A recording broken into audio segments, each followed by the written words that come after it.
दीदी मुझे ये एकादशी व्रत के बारे में तो क्या महत्व है और उसका भक्ति से कोई रिलेशन कैसे, क्या रिलेशन है? क्योंकि कई हमारे घर में ही मतलब कोई किसी और को फॉलो करते हैं, कोई तो बोलते हैं आश्रम में तो बाकी आश्रम, हमारा नहीं कोई और, मतलब वो चावल नहीं समझ बनाते, सिर्फ गए। रोटी खा सकते। आप बताओ, आप किसे फॉलो करते हो? हम तो महाराज जी के हैं। महाराज जी ने पर कभी घर आपको में एकादशी व्रत के लिए कहा है? ये नहीं, इसलिए आपसे पूछ रही हूँ दीदी जी मैं, देखो भाई, आपसे पूछ रही हूँ। हम जब महाराज जी को फॉलो कर रहे हैं और महाराज जी किसी भी प्रकार के व्रत को कोई इंपॉर्टेंस देते ही नहीं। क्यों? क्योंकि महाराज जी ने व्रत का अर्थ भी समझाया हुआ है कि व्रत का अर्थ होता है कि हमें हमें वही करना है, इसके अलावा कुछ नहीं करना है। जैसे आपने व्रत ले लिया कि हम 8 घंटे बैठ के साधना करेंगे, तो 8 घंटे आपको साधना करनी ही है। आपने गुरु व्रत ले लिया कि इनको ही गुरु मानना है, तो 24 घंटे आपको उनको ही गुरु मानना है, उनकी ही बात माननी है। तो जो लोग व्रत, जैसे पार्वती जी ने व्रत किया तो शंकर जी को पाने के लिए ही किया, तो उन्होंने उस समय 14 वर्ष तक शंकर जी की उपासना के अतिरिक्त, उनका स्मरण करने के अतिरिक्त और कुछ किया ही नहीं। तो कोई भी व्रत हम करते हैं, चाहे एकादशी का हो, रामनवमी का हो, जन्माष्टमी का हो, तो किसी को लक्ष्य करके किया जाता है। लेकिन महाराज जी ये नहीं चाहते। वो तो हमें रागानुगा भक्ति सिखा रहे हैं, यानी स्पॉन्टेनियस लव होना चाहिए तुम्हारा, किसी उसमें प्रेशर में आकर नहीं होना चाहिए। और ये तो तुम लोग भी जानते ही हो कि बहुत से लोग सोमवार का व्रत रखते हैं, बहुत से लोग एकादशी का व्रत रखते हैं या और तमाम व्रत रखते हैं, तो उनको भूख तो लगती है। वो कीर्तन वीर्तन तो वो करते नहीं कि हर समय बैठे हुए हैं साधना में कि आज व्रत है तो हमें, जिसके लिए हम व्रत कर रहे हैं उनका ही स्मरण करना है और कुछ नहीं करना है, ऐसा कोई करता नहीं।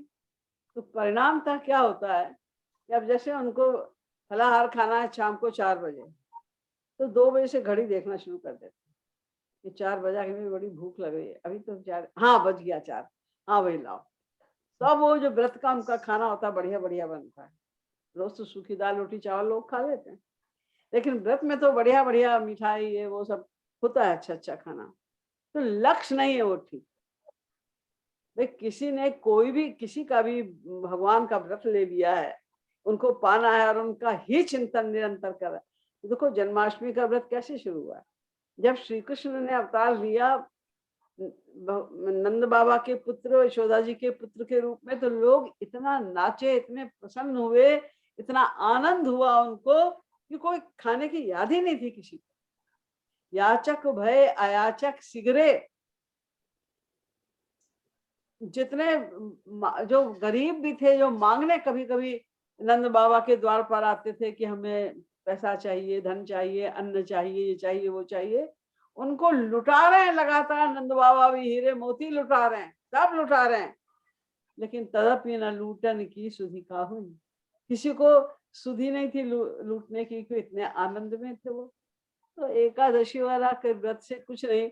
हाँ, अगर तुम एकादशी का व्रत या कोई दशी का व्रत तुम इस हिसाब से रख रही हो कि आज हम कुछ नहीं करेंगे, केवल साधना करेंगे, स्वरूप ध्यान की हम प्रैक्टिस करेंगे, आज हमने अपने आप को खाली कर दिया कि व्रत नहीं रहोगे तो खाना बनाओगे, खाओगे, बर्तन मांजोगे, सफाई करोगे, 2-3 घंटे तो उसमें निकल जाएंगे ना।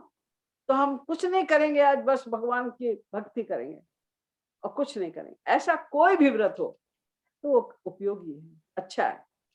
और इस लक्ष्य को छोड़कर आप कैसा भी व्रत करो, कोई सा भी व्रत करो, जन्माष्टमी हो, रामनवमी हो, राधाष्टमी, कुछ भी हो, उसका कोई मूल्य नहीं। महाराज तो राधाष्टमी जन्माष्टमी पे भी कहते थे भाई आज उनका जन्मदिन है, बढ़िया बढ़िया खाना बनाओ, खाओ, आनंद करो, नाचो गाओ, खूब उनका स्मरण करो। भाई अपने बेटे का जन्मदिन होता है तो हम लोग क्या करते हैं, व्रत रख लेते हैं उस दिन, खूब बनाते हैं, पार्टी करते हैं, लोगों को भी बुलाते हैं, खिलाते पिलाते हैं उनको। तो हम जब भगवान का जन्मदिन मना रहे हैं तो बस इतना कुछ उनके लिए करो कि और कुछ याद करने की का टाइम ही ना मिले हमें, उन्हीं को बस याद करते रहें। ये महत्व होता है व्रत का, कोई भी व्रत हो।